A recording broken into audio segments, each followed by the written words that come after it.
So,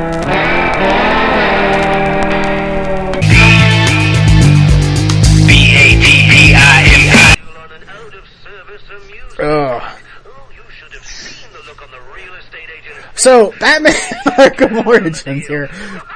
I'm sorry, I'm just like I'm terrified at the idea of like the possibilities of characters going in a Silent Hill. Batman is a character that would be fucking weird as hell, and I would not want to see his Silent Hill. That's a fractured sanity to begin with. Yeah, imagine what happened with his parents if he were ever to go to Silent Hill, like the shit he would see. I saw some shit back in the hill, man. But here's the question. Could Batman survive Silent Hill? He is the goddamn Batman. Or would his guilt just eat him alive? Yeah. You know Spider-Man wouldn't survive Silent Hill. Oh god, his guilt over Uncle Ben? His guilt over anything! Let's see, Uncle Ben, A strong breeze Gwen Stacy would cause Peter Parker enough guilt to kill himself. Because let's see, Gwen Stacy, Uncle Ben, General Stacy. Even Mary Jane died, didn't she? No. No, okay. That wasn't canon, goddammit. Oh, I guess I don't know. But oh god, J. Jonah Jameson's wife. All responsible from Spider-Man? Yeah. Whew, man. And yet he still remains so upbeat. Yeah. He is upbeat. That's like the fucked up part of Spider-Man comics, and why I read them is because they're a combination of really upbeat shit and really dark shit. Just, god, how does this character keep going? Because if he feels that much guilt, and he's using jokes to cover that up, he cries himself to sleep every night listening to Linkin Park. Oh no, Linkin Park's too upbeat for him. Morrissey. Atreyu's last album. I hope you mean by last, you mean final. What's their? I don't know how many albums they've released. Oh god, too many. I know you're a fan of their first album for the most part. Yeah, first album's still good to me. I still enjoy it, but that screamo metalcore shit was like, it was new, it was different at the time. That was like what, 2002, 3? Something like that, dude. So it was different and new, and it was cool to hear fucking music that sounded emotional, and then it just went overboard. Yeah. So, I don't remember where to throw the damn electrified battery, so I'm looking for the fucking fuse box. So, we're going around and around and around and around. Like a bad 80s new wave song. You can say an 80s new wave song, I think that kinda... You spin me right. Dude, God, have you seen the video? Batarang. Have you seen the music video to that song? No. That is one of the gayest things I have ever seen since Dancing in the Streets. I did not see Dancing in the Streets until 3 weeks ago when my friend, because the band Testosteroso do a song called Robosexual. And I'm watching, and the video is just hilariously ridiculous, and I'm going, look at, what the fuck is this? He's going, oh, it's a parody of Dancing in the Streets, here. We YouTubed that video, and I was like, oh my god, am I gonna get a letter from the state declaring me officially legally gay? Tell me, how did we not think, those two were gay after that video? Really? Answer me that! Oh my goodness. Mick Jagger and David Bowie can... It really justifies your hatred for the Rolling Stones. Yeah, that's my ultimate defense. It's why do you hate the Rolling Stones? I'll show you a video. Dancing in the Street, motherfucker. Oh, shit. God damn, that music video sucked. But as gay as... And now all I can imagine is Batman and Robin dancing in the streets.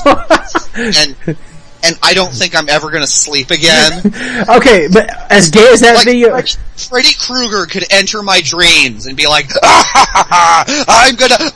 oh my god, no! You sick little monkey! I have to go back to hell because I'm traumatized now. But no, okay.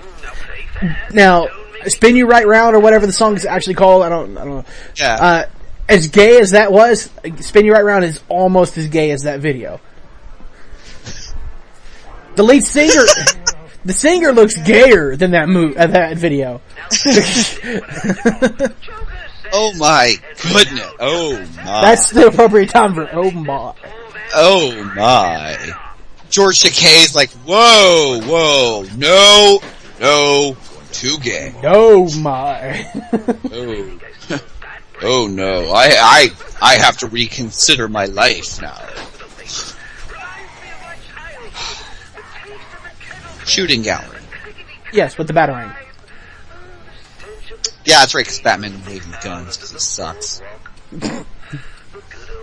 Yeah, apparently I was watching, something. Batman used to use guns. Yeah. They just sort of wrote that in there. Well, like I know in the Flashpoint Paradox, his dad who became Batman, he tortures people, like he was a former doctor, so he surgically tortures people. Nice. It was like if Punisher was Batman, he'd be, Bruce Wayne's dad as Batman.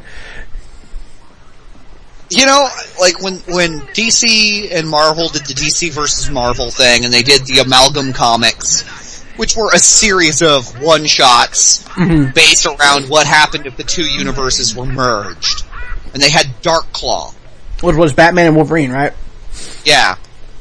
Darkclaw was actually cool enough that I thought they could give him his own series. But I want to see Batman versus Punisher. Yeah, I don't recall if they've ever done a crossover. Because talk about two people who are very similar, but just a small difference. Opposites. Yeah. Yeah, they're extremely opposite, yeah. It's like, they're both demented, mob-hating people. Batman doesn't kill, Punisher is not afraid to torture people. So, I would love to see those two go at it. Oh. Yeah, Punisher's fucking sick. And, that's, I guess, more, I don't know, would you say Marvel's more brutal than DC? Depends on the characters.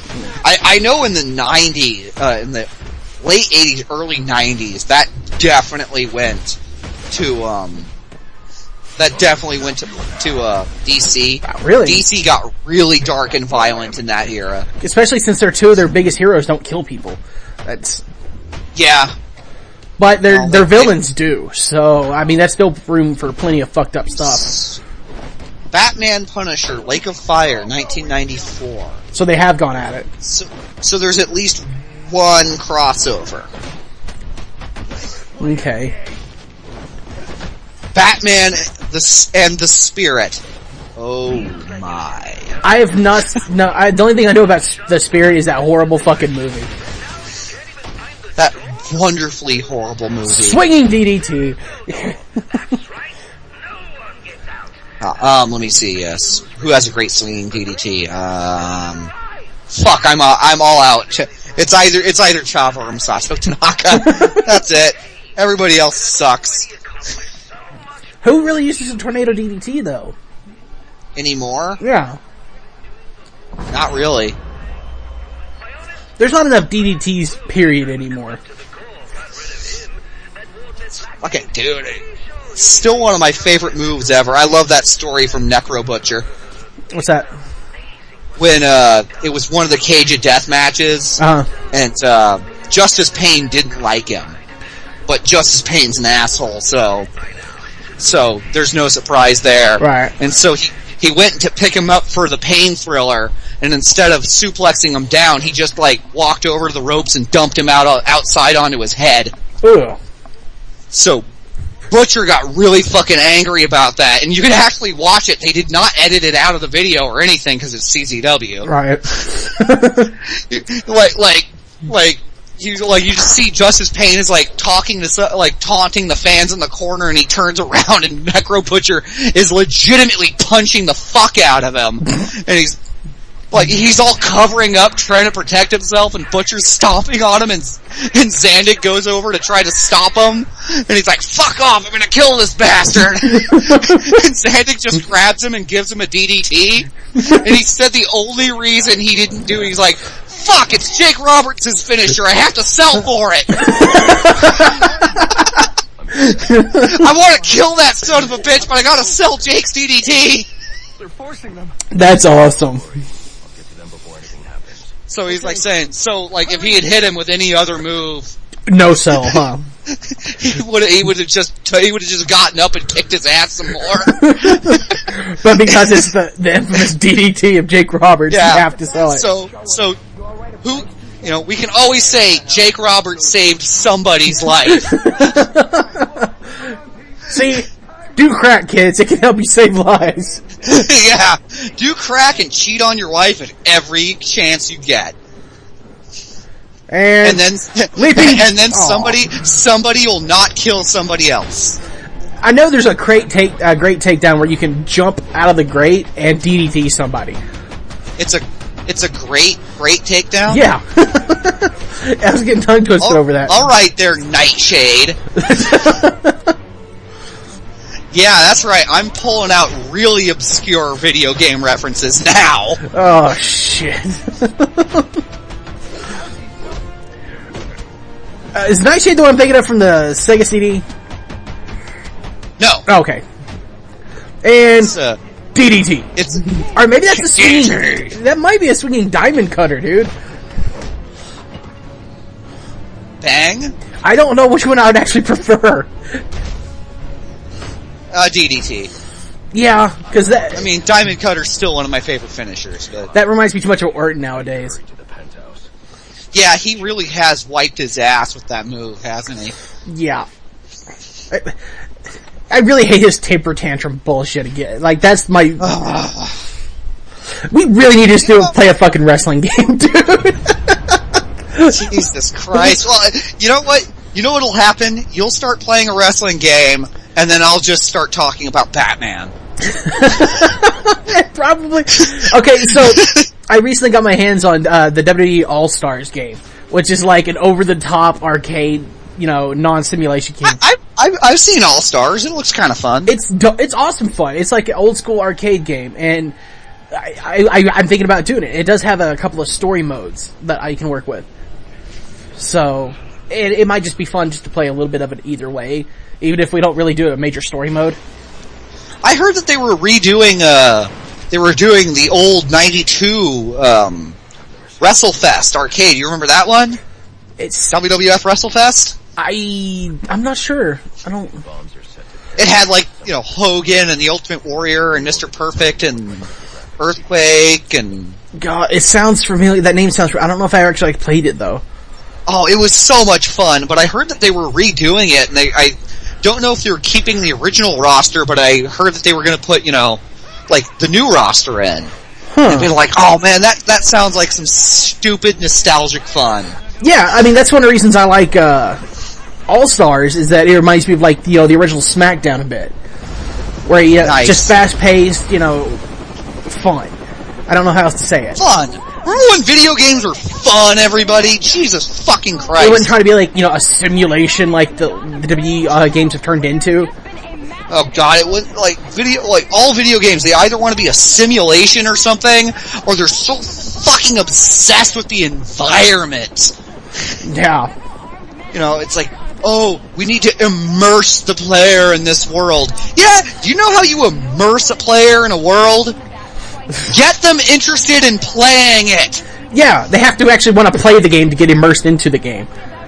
I'm Batman, bitch, better recognize